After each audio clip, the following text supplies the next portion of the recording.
দেখুন আজ কানাই শ্রীরামকে বললেন, ভাই শ্রীরাম রে,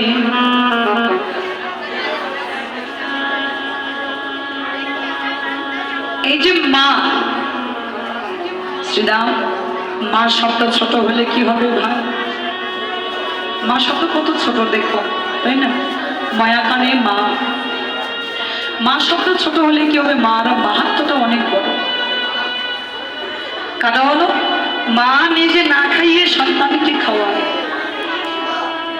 মা নিজে না ঘুমাইয়ে সন্তানকে ঘুমায়।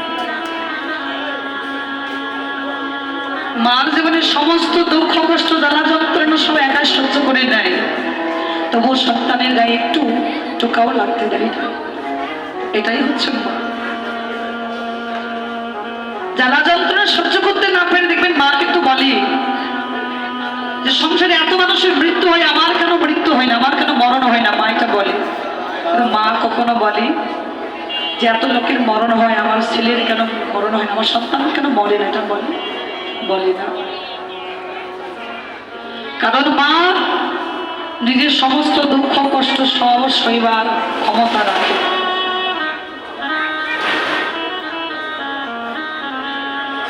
সমস্ত দুঃখ কষ্ট সইবার মতো ক্ষমতা রাখে, কিন্তু এই মা সন্তানের জন্য শুধু মঙ্গল কামনা করে যায়। মা বলে, পিতামাতা কি বলে জানি?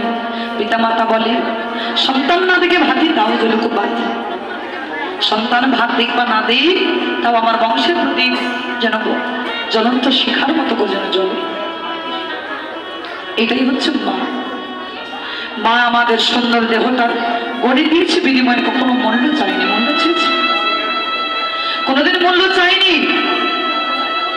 এত সুন্দর দেহটা তৈরি করে দিয়েছে। মহাজন জানিয়ে দিলেন, এমন দুঃখে দরদি জনমুখী মা, যে মায়ের ঋণ কোনোদিনই শোধ হবে না। অহংকার বলে লক্ষ্য করে দেখবেন, আমরা কত সন্তান ওই পিতা মাতাকে কষ্ট দিচ্ছি, দুঃখ দিচ্ছি। যেই পিতা মাতা এত কষ্ট পরিশ্রম করে আমাদের এত বড় করলে, কিন্তু সেই পিতা মাতাকে আমরা কষ্ট দুঃখ দিলাম। তত্ত্বজ্ঞ মহাজন জানিয়ে দিলেন, জগতে কাঁদালে কাঁদিতে হয় কথা মিথ্যা নয়। একটু সামনে বানান তো, কাঁদালে কাঁদিতে হয় কথা মিথ্যা নয়। কারণ জগতে তুমি তোমার পিতা মাতাকে কষ্ট দিলে, দুঃখ দিলে, কাঁদালে এই দিনের জন্য তুমি প্রস্তুত থেকো। সংসারে তুমি আবার যখন মা হবে, বাবা হবে, এই দুঃখ কষ্ট তোমার জীবনে রিটার্ন হয়ে ফিরে আসবে। কারণ জাগতিক জগতের ব্যাংকের খাতায় টাকা জমা করলি, ওটা আবার আমাদের কাছে ডবল আকার হয়ে ফিরে আসে। তো মনে করবেন, মনে রাখবেন, আজ যে দুঃখ কষ্ট তুমি তোমার পিতা মাতাকে দিলে, এই দুঃখ কষ্টের জন্য তুমি প্রস্তুত থেকো। এই দুঃখ কষ্ট তোমার জীবনে আবার রিটার্ন হয়ে ফিরে আসবে। সংসারে যখন তুমি মা হবে, তুমি বাবা হবে। দেখো, মা সন্তানের ভালোবাসা সুন্দর করে গানে মহাজন বললে, স্বার্থ ছাড়া জগতে কেউ ভালোবাসে না, বিনা স্বার্থে জগতে কেউ কখনো কাছে আসে না। স্বার্থ ছাড়া একমাত্র জগতে যদি কেউ ভালোবেসে থাকে, সেটাই হচ্ছে আমাদের গর্ভধারিণী জনম দুঃখী মা। এই জনম দুঃখী মায়ের ভালোবাসার সঙ্গে কারো তুলনা হয় না। পারিবারিক সংসারী অশান্তি, এই অশান্তির বিনিময়ে মা মনে মনে চিন্তা করেছে যে সংসারে সারা জীবন এত কিছু করলাম, এই সংসারে দুঃখ কষ্ট ছাড়া তো কিছু পেলাম না, এই প্রাণ আমি রাখবো না। মা একটা বিষের বোতল হাতে নিয়ে ঘর চলে গেছে। ঘরের ভিতরে ঢুকে দরজা বন্ধ করে দিয়েছে গো। দরজা বন্ধ করে দিয়ে ওই বিষের শিশিটা আস্তে করে খুলেছে।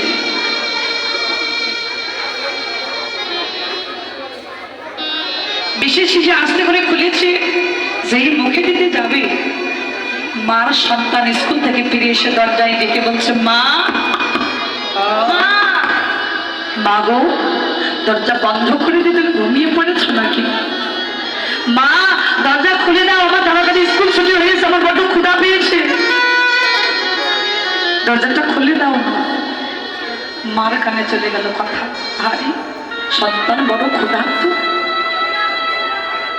সঙ্গে সঙ্গে মা দরজাটা খুলে ওই বিষের বোতলটা ছুঁড়ে ফেলে দিয়ে সন্তানকে বুকের ভেতর জড়িয়ে ধরে মা হাউ হাউ করে কাঁদছে।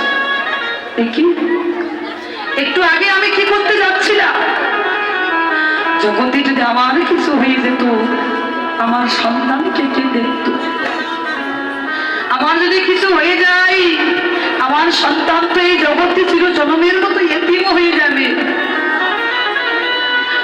আমার মতো করে সংসার তো আমার সন্তানকে কেউ ভালোবাসবে না, আমার সন্তান তো পরের দাঁড়ে দাঁড়ে লাঠি ঝাঁটা খেতে খেতে বড় হবে। এই হচ্ছে মার ভালোবাসা। দেখো ছেলে বিদেশে থাকে, এক সপ্তাহ পর বাড়িতে ফিরবে, মা ফোন দিয়ে ছেলে ফোন দিয়েছে স্ত্রীর কাছে, হবো সামনের সপ্তাহে বাড়ি ফিরছি, বলো তোমার জন্য কি নিয়ে যাবো। ঠিক আছে, ছোট ভাইকে দিত, ও কি চায়, হ্যাঁ দি তোর জন্য কি নিয়ে যাবো বল। দাদা বিদেশ থেকে ফিরবার সময় আমার জন্য একটা দামি দেখে মোবাইল নিয়ে আসবে, একটা হাত ঘড়ি নিয়ে আসবে। ঠিক আছে, তোদের সবার জন্য সবকিছু আমরা একটু আমার মাকে দিত, ফোনটা একটু মাকে দিত, মা কি চায়, ফোনটা মাকে দিয়েছে। হ্যাঁ মা, হ্যালো মা, যেই না বলেছে হ্যালো মা, মা ফোনটা কানে ধরেছে, ছেলের বদলে যে মা ডাক্তার শুনেছে, সঙ্গে সঙ্গে মা চোখের জলটা ছেলে দিয়েছে, চোখের জল ছেলে দিয়ে বলছে খোকা, এই খোকা আর একবার আমাকে ডাক না মা বলি, আর একবার তুই ডাক। জানিস খোকা তুই যেই মা বলে ডাকলি না, আমার এই বুকের ভিতরে কেমন যেন একটা করে উঠল, একটা সাধক পাখির মতো আমি কথা সেই তোর জন্য বসে থাকি খোকা। জানিস খোকা দিনের পর দিন চলে যায়, মাসের পর মাস চলে যায়, বছরের পর বছর চলে যায়, আমি যে তোর বদলটা কতদিন হলো দেখিনি খোকা। এই খোকা তোর মতো করে আমাকে কেউ এমন করে মা মা বলে ডাকে না রে, তোর বদলে মা ডাকটা আমি কতদিন হলো শুনতে পাচ্ছি জানিস।